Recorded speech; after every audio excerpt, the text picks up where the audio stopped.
Hello, good morning class 7। तुम लोग का काम आ रहा है, अच्छा है। पहले हम लोग डिसाइड किए थे कि जब स्कूल आ जाओगे तो हम लोग एसएसटी पढ़ेंगे, लेकिन अब ऊपर वाले पता नहीं कितना दिन रखेंगे कोरोना, जिससे पढ़ाई तो हैम्पर हो रहा है।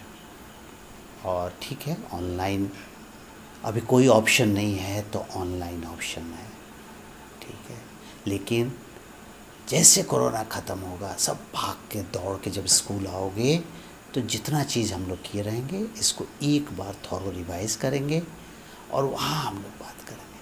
अभी भी तुम लोग से बोला गया है कि अगर कुछ समझ में नहीं है तो आप व्हाट्सएप पे डालो या फ़ोन करो और समझो उसको, ठीक है। तो अभी इस बार आज हम लोग शुरू करेंगे ज्योग्राफी। तो ज्योग्राफी में तो पिछले साल भी डिस्कस हुआ था कि ज्योग्राफी में पढ़ना क्या तुम्हें है, अर्थ के बारे में पढ़ना है, अर्थ के चारों बगल जो चीज़ है उसके बारे में पढ़ना है। तो अर्थ और उसकी चारों बगल जो चीज़ें हैं इसी को एनवायरनमेंट बोला गया था, ठीक है। अब मान लो कि जैसे हम लोग जहाँ रहते हैं तो अपने गांव में, अपने शहर में तुम चारों बगल नज़र दौड़ा, तुमको क्या क्या दिखाई देता है?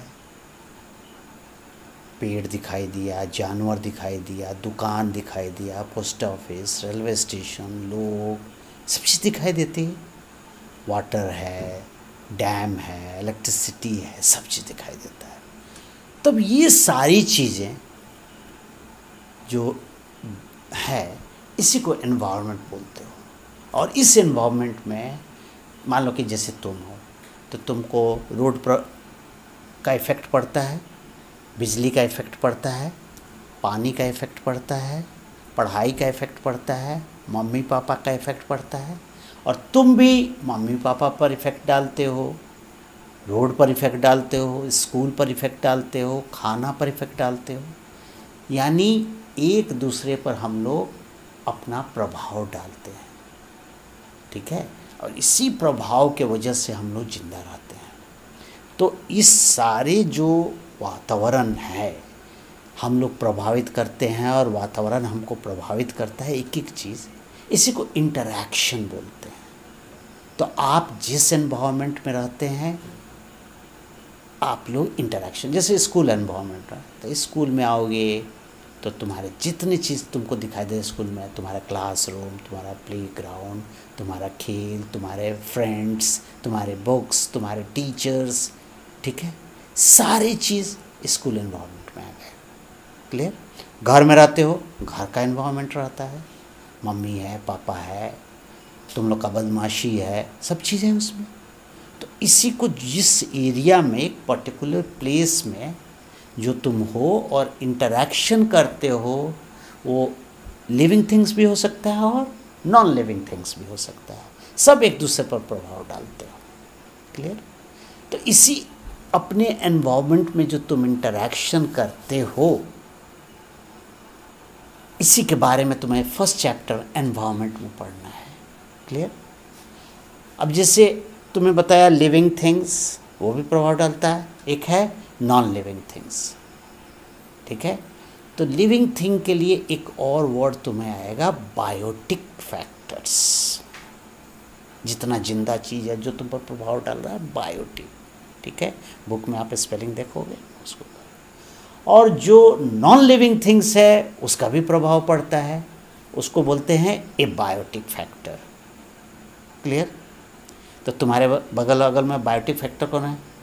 जितने तुम्हारे फ्रेंड्स हैं, जितने तुम्हारे टीचर्स हैं, जो लिविंग थिंग्स है, जितने तुम्हारे अगल बगल जानवर है, ट्रीज़ है, सब लिविंग थिंग्स तो तुम पढ़े थे, ये सारे तुम पर प्रभाव डालते हैं। और ए बायोटिक फैक्टर क्या हो गया? मान लो हवा है, वाटर है, तुम्हारा कुर्सी है, टेबल है, सब है बायोटिक फैक्टर, तुम पर प्रभाव डालता है। तो ये जो प्रभाव डालता है इसी से तुम्हारा ग्रोथ बनता है, तुम्हारा पर्सनालिटी होता है। अब मान लो कि इंडिया में रहते हो तो इंडिया का बायोटिक फैक्टर अलग होगा, ये बायोटिक फैक्टर अलग होगा, तो तुम्हारा इस एनवायरनमेंट में ग्रोथ एक डिज़ाइन का होगा। अमेरिका में जो बच्चा है वहाँ पर बायोटिक फैक्टर, ये बायोटिक फैक्टर सब अलग अलग है, तो वहाँ के बच्चे का ग्रोथ अलग होता है, ठीक है। तो तुम्हारे एनवायरनमेंट में तुम्हारी पर्सनालिटी डेवलप होती है। क्लियर, समझ में आया? अगर मान लो फिर तुम अमेरिका के एनवायरनमेंट जाओगे तो वहाँ का जो बायोटिक फैक्टर और एबायोटिक फैक्टर वो अपना प्रभाव डालेगा, तो वहाँ का असर आएगा। लेकिन बचपन से आदमी जहाँ रहता है वो बायोटिक फैक्टर और एबायोटिक फैक्टर ज़्यादा असर जाता है, वो जीवन भर रहता है। और दूसरे जगह जाओगे तो सीखना पड़ता है। ठीक है, अगर एक अमेरिका का बच्चा को इंडिया ला दें, इंडिया का बच्चा को अमेरिका भेज दें, तो वहाँ जो सीखा तो फिर उसे परेशानी हो। अब वो यहाँ आएगा तो उसे हिंदी बोलने में परेशानी होगी, उसको दाल भात खाने में परेशानी होगी। और तुम वहाँ जाओगे तो वहाँ का खाना खाने में परेशानी होगी, वहाँ के लैंग्वेज बोलने में परेशानी होगी, तो सीखना पड़ेगा। तो environment plays one of the biggest role in your development. ठीक है, तो इसीलिए प्रयास किया जाता है कि एनवायरनमेंट को अच्छा बनाया जाए। ठीक है बेटा, चलिए। तो बायोटिक फैक्टर और एबायोटिक फैक्टर जो आपको आप पर असर डाल रहे हैं, इसी का स्टडी हमको इस एनवायरनमेंट में करना है। तो अलग अलग जगह का नाम स्फीयर जिसको बोलोगे अलग अलग रखा गया है। तो जैसे मान लो कि एबायोटिक जो तुम्हारा फैक्टर यहाँ है जो नेचुरल है, उसका नाम जानना है और उसका काम। जैसे पहले मान लो 3-4 वर्ड तो तुम लिख लोगे, इसका एक्सप्लेनेशन हम लोग बाद में करें।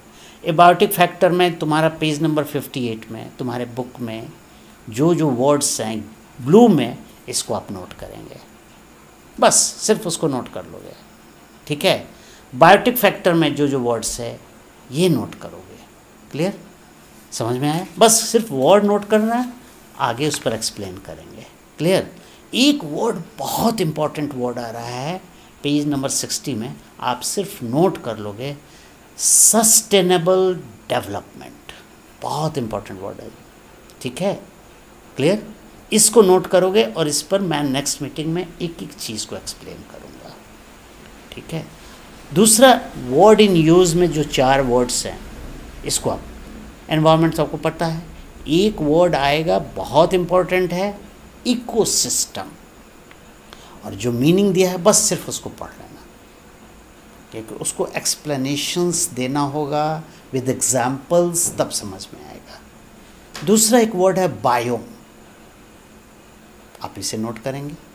और सस्टेनेबल डेवलपमेंट तो मैं बात किया। ठीक है, तो अभी आज मैं सिर्फ एनवायरनमेंट पर बताया, और इसमें जो एनवायरनमेंट में जो जो चीज़ है, बायोटिक फैक्टर्स उसका लिस्ट बना लोगे, एबायोटिक फैक्टर्स उसका लिस्ट बना लोगे, और 3 वर्ड को समझ के अपने भाषा में जो समझ में आएगा आप प्रयास करेंगे। एक वर्ड में क्या बोला, सस्टेनेबल डेवलपमेंट, और दूसरा वर्ड में क्या बोला, इकोसिस्टम।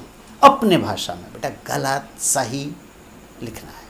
ये मत सोचो कि मुझे नहीं आता तो मैंने लिखा, जो समझ में आया एक बार पढ़ने के बाद जो समझ में आएगा लिखना उस पर। ठीक है बेटा, आप इस पर लिखेंगे, और तब ये लिख कर जब भेजोगे तो मैं देखूंगा और उसके बाद मैं एक्सप्लेन करूँगा। क्लियर, तो हम लोग को एनवायरनमेंट को। दूसरा एक होमवर्क में आप लोग को जो आपके विलेज में या जिस जगह पे आप रहते हैं जो जो चीज़ दिखाई दे रहा है उसका नाम लिखोगे। 2 ग्रुप बनाओगे, एक बायोटिक और एक एबायोटिक, माने बायोटिक लिविंग और नॉन लिविंग। जो जो चीज़ तुमको दिखाई देगा, 20 बायोटिक बनाना, 20 एबायोटिक। क्लियर, ये चीज़ बनाना। नेक्स्ट मीटिंग में इस पर बात। Okay, thank you.